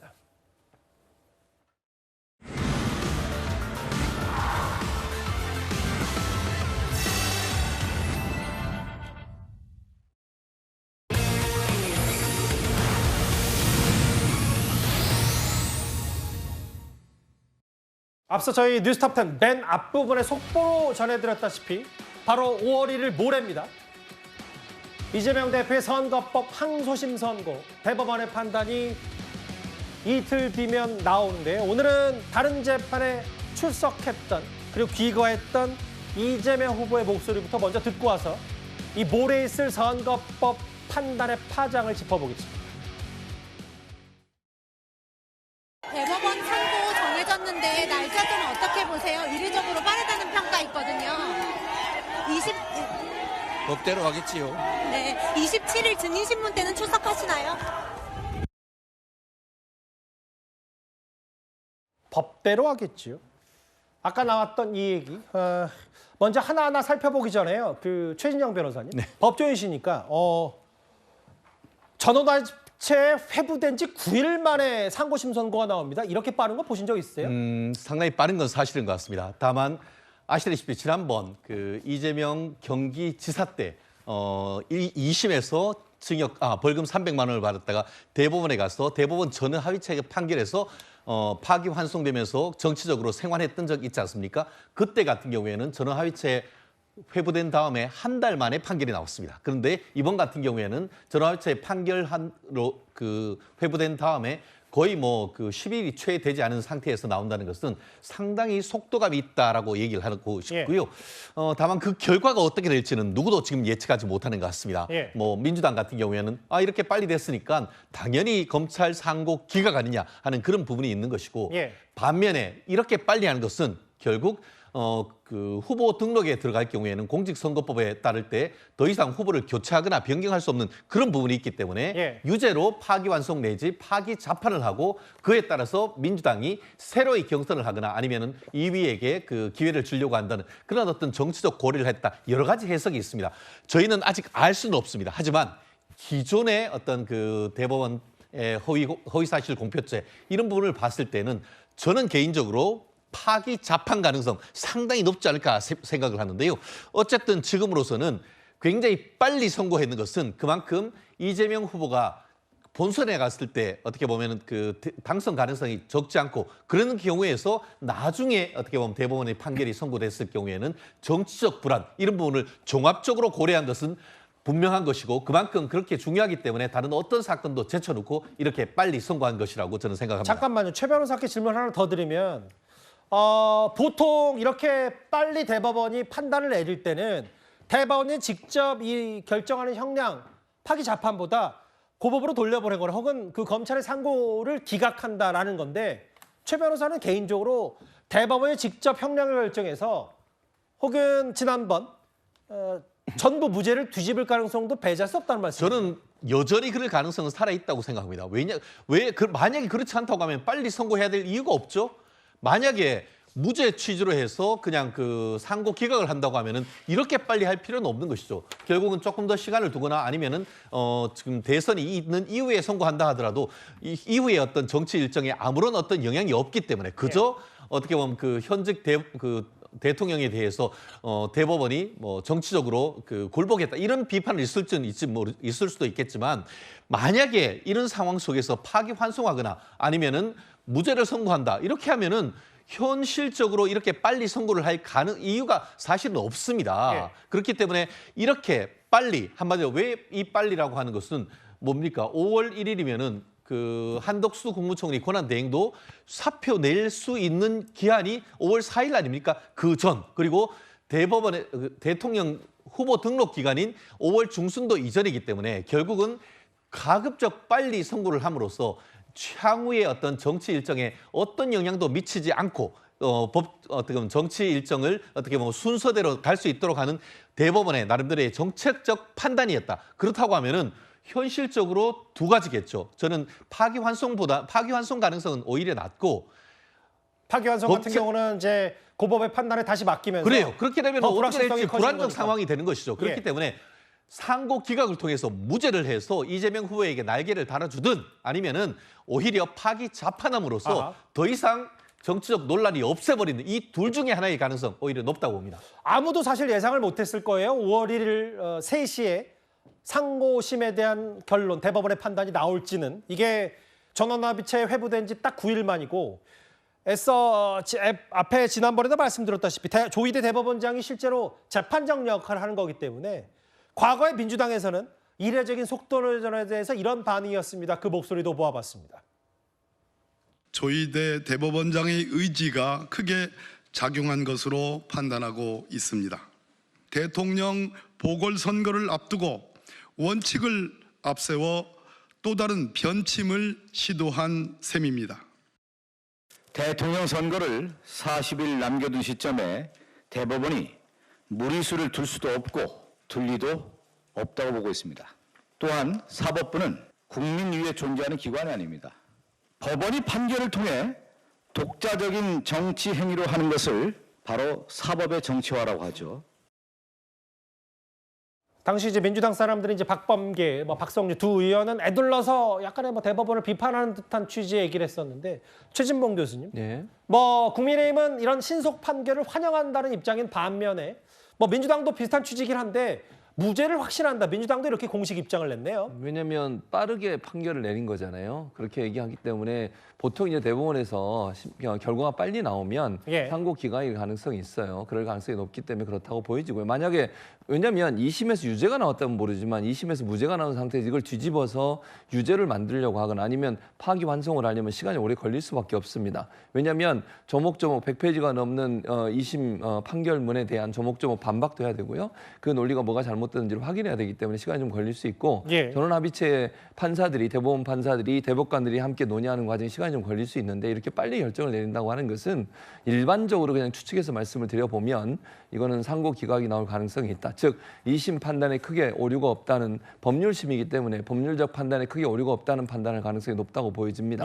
그런 점에서 본다고 하면 민주당 입장에서는 이렇게 빨리 판단을 내리는 것이 상고 기각으로 나올 가능성이 있다. 만약 이게 뭐 내용을 바꾼다거나 또는 뭐 유죄 취지로 파기환송을 하려면 이렇게 빨리 나오기 어려운 거죠, 사실은. 그래서 그런 차원에서 봤을 때 그런 얘기를 하는 것이고 아까 이제 그 민주당 의원들이 그런 얘기 한 건 원래 전원합의체가 한 달에 한 번 정도 열리는 게 일반적인 일이었거든요. 빨리 하다 보니까 거기에 대한 불만을 얘기한 건데 어쨌든 이렇게 빨리 결론 나온 것에 대해서 민주당도 상고 기각으로 나올 가능성이 있다는 전망을 하고 있는 것입니다. 그 최진봉 교수께도 공약 하나 한 번 더 질문을 드리면 예를 들어 뭐 가정입니다만 가능성 중에 파기환송 고법으로 돌려보낸다. 그럼에도 이재명 후보의 대선 출마 레이스에는 전혀 문제가 없다고 민주당은 판단하나 보죠? 그렇게 보고 있죠. 왜냐하면 유죄 취지로 만약에 뭐 그럴 가능성은 저는 없다고 보는데요. 유죄 취지로 파기환송이 되더라도 고법에서 다시 한번 판단을 받아봐야 되기 때문에 시간이 좀 필요합니다. 그렇다고 하면 지금 30여일 정도 남아있는 선거에 그 안에 판단이 나올 가능성은 낮기 때문에 피선거권이 박탈될 가능성이 낮다는 거죠. 그래서 진행되는 대선, 조기 대선의 진행 과정에 크게 영향을 미칠 거라고 보지 않습니다. 다만 만약에 파기환송이 되면 여론에 영향을 미칠 수 있는 거죠. 그게 이제 우려되는 지점인 건데 저는 뭐 아까도 말씀드린 개인적으로 파기환송될 가능성이 거의 없다고 보기 때문에 크게 문제가 된다고 판단하고 있지 않습니다. 최진영 변호사님, 이것도 가정인데 예를 들어 정말 대법원이 정말 이례적으로 뭐 1%도 안 되는 생각으로 파기 재판, 대법원이 직접 자체적으로 판단했어요. 근데 유죄를 내렸음에도 예를 들어 100만 원 이하의 벌금형을 내리게 되면 또 그거는 또 이재명 후보의 대선 레이스와는 또 상관이 없는 거잖아요. 그렇습니다. 그 법대로 하면 되는 것이죠. 법대로. 말 그대로 법이 어떻습니까? 공선법에 따를 때는 공직선거법 위반과 관련해서 100만 원 이상의 형이 선고되면은 경우에 따라서 5년 동안 피선거권이 박탈될 수 있고 10년이 박탈될 수도 있습니다. 말씀하신 것처럼 유죄로 판단하면서도 100만 원 이하, 80만 원을 선고할 경우에는 그러면 그대로 어쨌든 그 정도의 어떤 별을 하나 달고 더 달고 이른바 뭐 그 전과에 4개가 아닌 5개를 달고 그냥 출마를 하는 거겠죠. 그렇지만 그것이 아니고 100만 원 이상이 선고되면서 지난번처럼 징역 1년, 집행유예 2년 정도 되면은 피선거권이 10년 정도 박탈됩니다. 그러면은 어떻게 되느냐? 아예 대통령 후보 자격이 없어지고 나아가 본인이 직접 하고 있는 국회의원 자격도 그 순간 그냥 하늘로 사라져버린 겁니다. 그렇게 되면은 민주당 같은 경우에는 당내 규정에 의해 가지고 경선 후보 중에 2위를 했는 사람을 하든가 아니면 또 다른 절차를 당헌 당규에 따라서 후보를 낼 수밖에 없는 그런 상황이 되는 것이죠. 그렇기 때문에 아마 민주당 같은 경우에는 뭐 무죄를 확신한다고 하니까 그냥 무죄가 나오면 그렇게 될 수가 있습니다만 플랜 B로서 이 그 대법원에서 파기환송 거기다가 파기 자판 나아가 100만 원 이상 파기 자판했을 때에 어떻게 후보를 선정해야 될지에 대한 내부적인 법률 검토는 플랜 B로서 해놓는 것이 저는 맞다고 봅니다. 근데 이거요, 최진영 변호사님, 이게 만약에 지금 12명인가요? 네, 맞습니다. 전원합의체가 됐는데 뭐 노태학 선관위원장은 이게 직접적인 영향을 미치니까 본인이 회피했고 회부 결정을 조희대 대법원장이 직접 했고 박영재 재판관 주심인데 여기서도 갈리면 가수결로 하는 거예요? 어떻게 되는 겁니까? 기본적으로 전원합의체 판결은 법원 조직법에 의할 때 과반으로 하는 겁니다. 말씀하신 것처럼 지금 그 천대엽 그 법원의 행정처장은 대법관이지만 행정을 담당하고 있기 때문에 어떻게 보면 제외되는 것이고 그럼 13명 중에 결정을 해야 되는데 노태학 그 대법관 같은 경우에는 중앙선거관리위원장으로서 이번 대선을 관리해야 되지 않습니까? 그렇기 때문에 본인은 스스로 회피를 했습니다. 결국 12분의 대법관이 판단을 해야 되는데 이 상황 속에서 12명이니까 7명, 7명이 유죄를 선고를 한다고 하면은 그것이 그대로 그 주문에 반영이 되는 것이고 6명이 소수 의견으로 그 내용을 쓸 수밖에 없는 것 같은데요. 저는 이렇게 생각합니다. 결론은 12명 말 그대로 전원 합의로 해가지고 이 사안에 대한 결정이 나올 가능성이 높습니다. 그것은 마치 윤석열 전 대통령에 대한 파면을 할 때 헌법재판소가 전원 합의체 18명이 전원이 해서 사회적 논란을 없애는 것처럼 이번 판결도 그와 같은 이치에 봤을 때 전원이 유죄거나 전원이 무죄, 저는 그렇게 예측을 합니다. 알려지기로도 지난 22일과 23일 두 차례 이렇게 한번 모였었고, 그런데 확실한 건 아까 최진봉 교수 말처럼 뭐 무죄를 전망하는 쪽과 그렇지 않은 쪽이 갈리는데, 빠른 건 분명해 보이면 5월 1일에 이 12명의 재판관들이 비교적 의견이 일치됐기 때문에 5월 1일 3시에 선고를 한다. 이 정도의 합리적 추론은 가능할 테니까. 알겠습니다. 아까 이재명 후보 분명히 뭐 법대로 하겠죠라는 표현을 썼어요. 국민의힘은 이런 신속 판결에 환영한다는 입장을 냈고요. 이 대법원의 판단이 모레 나오는 얘기가 알려지기 전에 이재명 후보가 오늘 아예 파란색 점퍼를 입고 본격적인 선거운동을 시작한 듯합니다. 그 화면을 준비했습니다. 이재명 후보님께서 입장하시겠습니다. 모두 자리에서 일어나 큰 박수로 맞이해 주시기 바랍니다.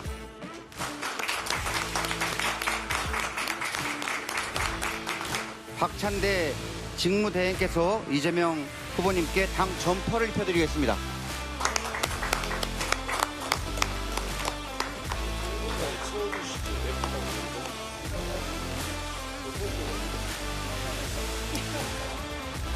이재명 후보가 89.77%의 대관식을 끝내고 통합을 화두로 꺼냈습니다. 파란색 유니폼에 빨간 점 하나 찍어놓고 통합을 이야기하는 것은 국민 기만입니다. 설마 하니 민주당의 일극체제 완성을 통합의 모델로 착각하는 것이라면 분명히 말씀드리지만 이보다 더 위험한 것은 없습니다. 국민의힘의 바로 비판까지 들어봤지만 최진봉 교수님, 뭔가 민주당도 많은 고심과 생각, 아이디어를 모은 것 같아요. 이 점퍼의 빨간 포인트요. 네, 맞습니다. 저는 진보 보수를 가리지 않고 이념에 방점을 두지 않은 그런 정치를 하겠다는 의지라고 보여집니다. 예. 이재명 후보가 현충원에 가서 이제 묘소를 찾는 분들 있지 않습니까? 그중에 눈에 띄는 분이 이승만 전 대통령, 그리고 박태준 전 포철 사장이시죠. 총리까지 하신 분. 예. 이 두 분의 묘소를 방문한 것은 대단히 의미가 저는 크다고 생각합니다. 그러니까 공간이 있을 수 있지만 경제적인 부분이나 나라를 세운 부분에 대해서 일정 부분의 의미를 두고 행보를 했다고 볼 수 있을 것 같고, 박태준 전 총리의 묘소를 방문한 건 더더욱 저는 의미가 있다고 생각해요. 경제에 있어서는 박태준 전 총리가 이루어놓은 여러 가지 성과들에 대해서 인정을 하고 그 성과를 계승하겠다는 의지를 보여줬다고 생각을 합니다. 최근에 이제 이재명 후보나 캠프 쪽에서 중도 쪽이나 보수 쪽에 있는 분들도 영입하면서 많은 분들이 지금과 함께 하겠다고 지금 얘기를, 윤여준 전 장관이 지금 상임선대위원장을 맡게 됐는데, 이런 여러 가지 이 모습들이 저 1번이라고 하는 번호 밑에 있는 조그마한 빨간 점도 의미가 있다고 생각을 합니다. 왜냐하면 윤석열 전 대통령이 파면된 이후에 합리적인 보수, 또 중도 보수적 성향을 갖고 있는 분들은 사실은 어느 곳을 지지해야 될지 상당히 어려움을 겪고 있는 분들이 있을 수 있습니다. 그분들까지도 민주당이 끌어안고 함께 가겠다는 의지를 표명한 거라고 생각을 하고요. 이재명 후보가 예전에도 얘기했습니다만 민주당은 중도 보수라는 표현을 쓴 것처럼 보수적 성향이든 뭐 진보적 성향이든 관계없이 경제를 살리고 국가를 살리는 일이라면 누구와도 함께 하겠다고 하는 그런 의지를 보여주는 그런 모습이 아닌가 이런 생각이 듭니다. 저 빨간 포인트, 그리고 어제 예정이 없던 박태준 전 총리의 묘역도 참배하고 뭐 이승만, 박정희 묘역 그런 차원이다라는데, 물론 뭐 오늘 뭐 국민의힘 뭐 여러 후보들은 이것 또한 속내를 알 수 없는 그렇게 한쪽에 다른 생각을 하고 이런 행보만 보이는 거다. 이현정 의원님. 네. 윤여준 전 장관, 그리고 뭐 여러 이렇게 그 비명계뿐만 아니라 과거 보수 쪽에 몸담았던 인물까지 모으는 것 자체가 표면적으로는 이 통합 행보, 여러 중도층에 어필할 수 있는 부분은 아닌지 어떻게 판단하십니까?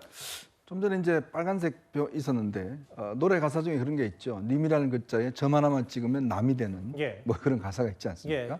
파란색에 빨간 점 하나 그었다고 해서 갑자기 진보가 보수가 되는 건 아니라고 저는 보여집니다. 뭐 상징하는 바를 말하는 거겠죠. 그러니까 뭐 결국은 확장적 전략을 쓰고 있는 거죠. 예전에 이제 이 문재인 전 대통령이 그때 캠프 때 김종인 위원장을 모셔와서 뭔가 이제 경제 뭐 여러 가지 어떤 보수의 어떤 그런 확장성을 보였듯이 이번에도 똑같은 이제 전략을 쓰고 있는 거 아니겠습니까? 그래서 지금 뭐 윤여준 전 장관이라든지 이런 분들을 다 영입을 하는데 결국 이제 문제는 이재명 대표 후보의 어떤 신뢰성 이걸 이제 회복하는 게 문제일 겁니다. 예. 왜냐하면 그동안 이재명 후보 같은 경우는 본인이 그렇다고 이야기를 했다가 계속 뒤집은 적이 꽤 있었지 않습니까? 그것 때문에 많은 분들은 이재명 후보의 말을 못 믿겠다라는 분들도 이제 있는 것도 사실이고, 자 그렇기 때문에 그것의 어떤 진정성을 보여주기 위해서는 물론 사람의 어떤 영입도 중요하지만 중요한 정책 부분에 있어서의 어떤 변화라든지 뭐 이런 것들이 이제 앞으로 있을 때 아마 이제 국민적 신뢰가 저는 생길 수 있다라는 생각이 드는데 예. 한번 뭐 보겠습니다. 일단 뭐 이제 빨간색도 조그만 점을 찍었지만 과연 이제 당의 정말 진정성이나 이런 것들을 과연 바꿀 수 있을 것인지 아니면 여전히 선거용의 어떤 뭐 분칠할 것인지 그거는 이제 선거전을 통해서 드러날 것이라고 보여집니다. 뭐 여러 이렇게 점퍼에 빨간 점도 칠하고 여러 통합과 포용 얘기를 강조하고 있습니다만 이런 정치적 것보다 아마 모레 있을 이 선거법 관련 상고심 판단 1심에서는 징역 1년 집행유예 2년 나왔고 2심에서는 180도 뒤집혀서 무죄가 나왔거든요. 대법원이 어떤 판단할지가 아무래도 이재명 대표 대선 레이스에는 최대 변수가 될 것 같습니다. 이것 속보로 한번 다시 만나봤습니다. 다음 주제 이 얘기를 좀 해보겠습니다. 마쿠 실세라고 불리는 이 사람이 한국을 찾았습니다.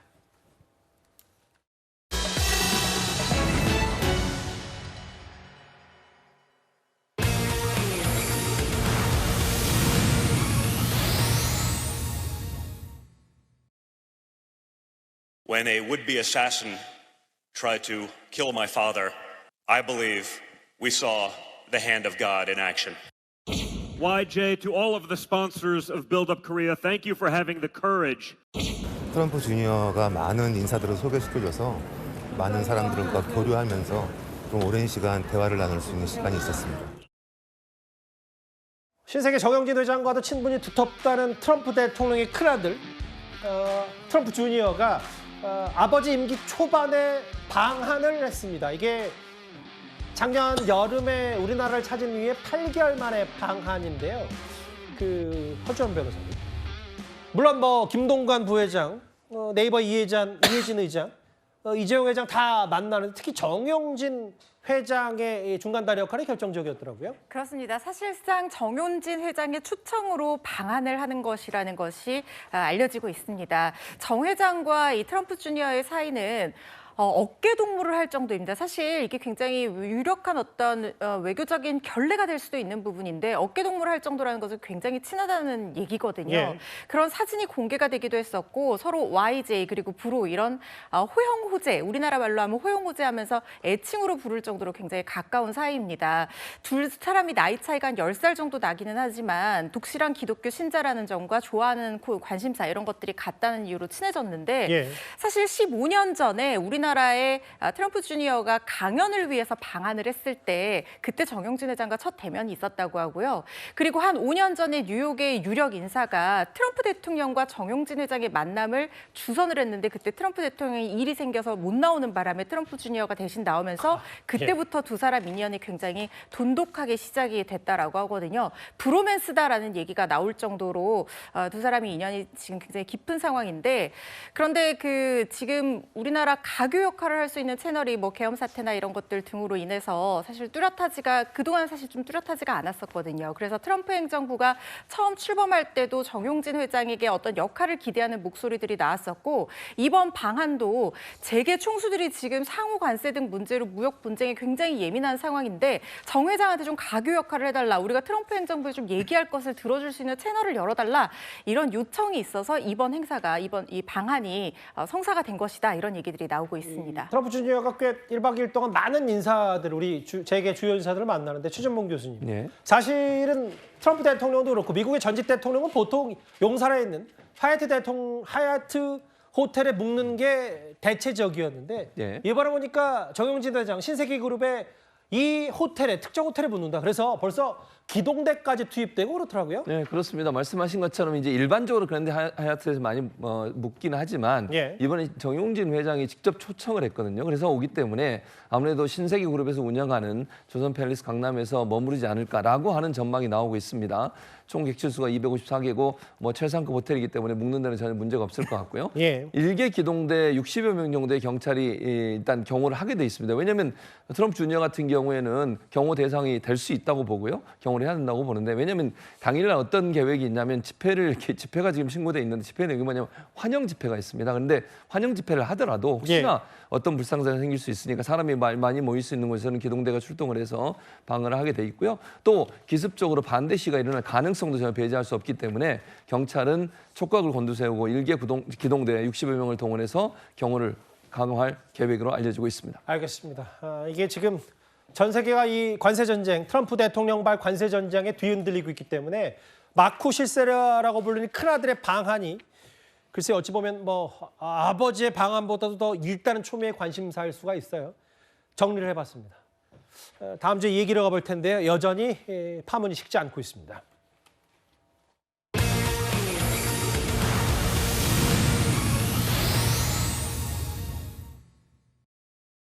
못 바꿨어요. 그래 오늘 아침 7시 반에 왔어. 새벽에. 그 일본으로 와서 서 있었잖아. 지금 와서 하나 줬다는 거야. 돈 조금 있는 건 넣어놨는 거. 뼈가 아프면 그만이죠. 걱정이 보통 걱정이 아니라. 이게 지금 2천만 명이 넘는 가입자를 불안하게 만들고 있는 SK텔레콤의 유심 해킹 파문이요. 본격적으로 교체 서비를 시작했습니다. 그런데 현장 목소리 그대로 그 실효성에는 여러 의문이 제기되고 있습니다. 허주연 변호사님. 일단 어제 저녁 기준으로 200만 명 넘게 교체 예약을 했는데 문제는 지금 첫날 교체 완료가 전체 가입자의 1% 수준입니다.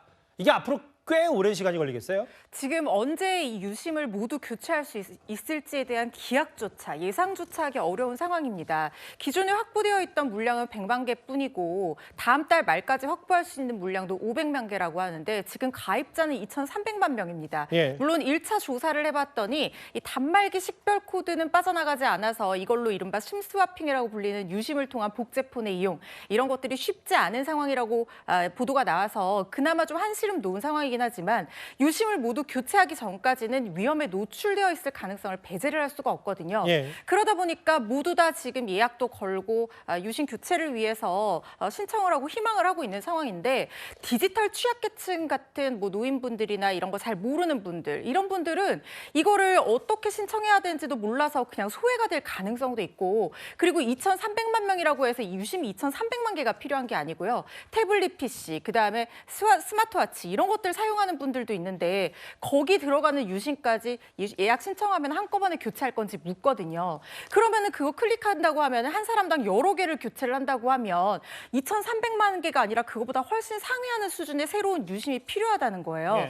지금 통신사들 별로 확보한 유심에 대해서 좀 지원해달라는 얘기를 하고 있지만 SK텔레콤이 그나마 지금 가입자가 제일 많은 회사이기 때문에 그나마 이 100만 개가 최대로 확보된 물량이라는 거예요. 그렇기 때문에 유심을 전부 교체하기까지는 사실상 기약이 없는 상태다. 이렇게 봐도 무방할 것 같습니다. 근데 최 교수님, 이건 물론 SKT 본사 측은 일부 판매점의 일탈이라고 하고 있지만 일부 이 핸드폰 가게, 이 가맹점에서는 최신폰 공짜 마케팅, 이게 본질은 아니지 않냐라는 비판도 있어요? 당연히 그럴 수밖에 없죠. 저건 정말 잘못된 행동이라는 생각이 듭니다. 왜냐하면 지금 이 사태가 벌어지고 나서 SK텔레콤의 가입자들이 그러니까 통신사를 변경한 숫자가요 1,665명이나 돼요. 그러니까 이렇게 많은 사람이 빠져나가니까 이걸 막기 위해서 한다는 행동이 결국 일부 판매점에서 최신 핸드폰, 그러니까 SK가 아닌 다른 통신사를 이용하는 사람들이 SK로 옮겨올 경우에 최신 핸드폰 S25로 바꿔주고 그건 무료로 주고요. 현금을 35만 원을 지원한다는 거예요.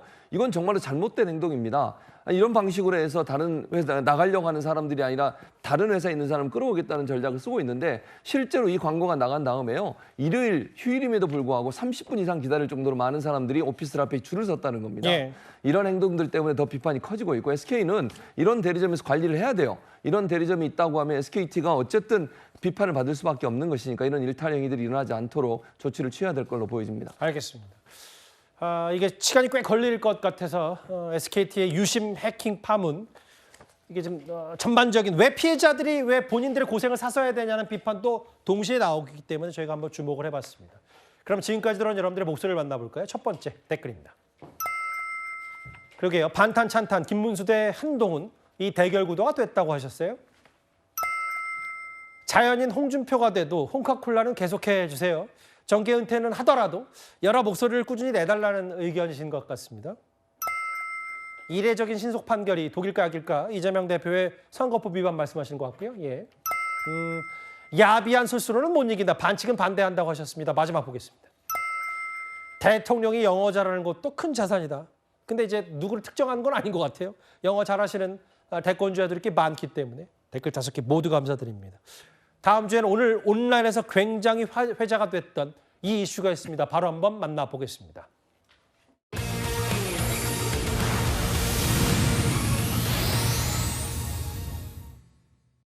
미성년자이던 시절 교제를 하지 않았습니다. 제가 한 선택에 대한 비판은 무엇이든 받겠습니다. 하지만 그렇다고 해서 사실이 아닌 모든 것들이 전부 사실이 되는 것은 아닙니다.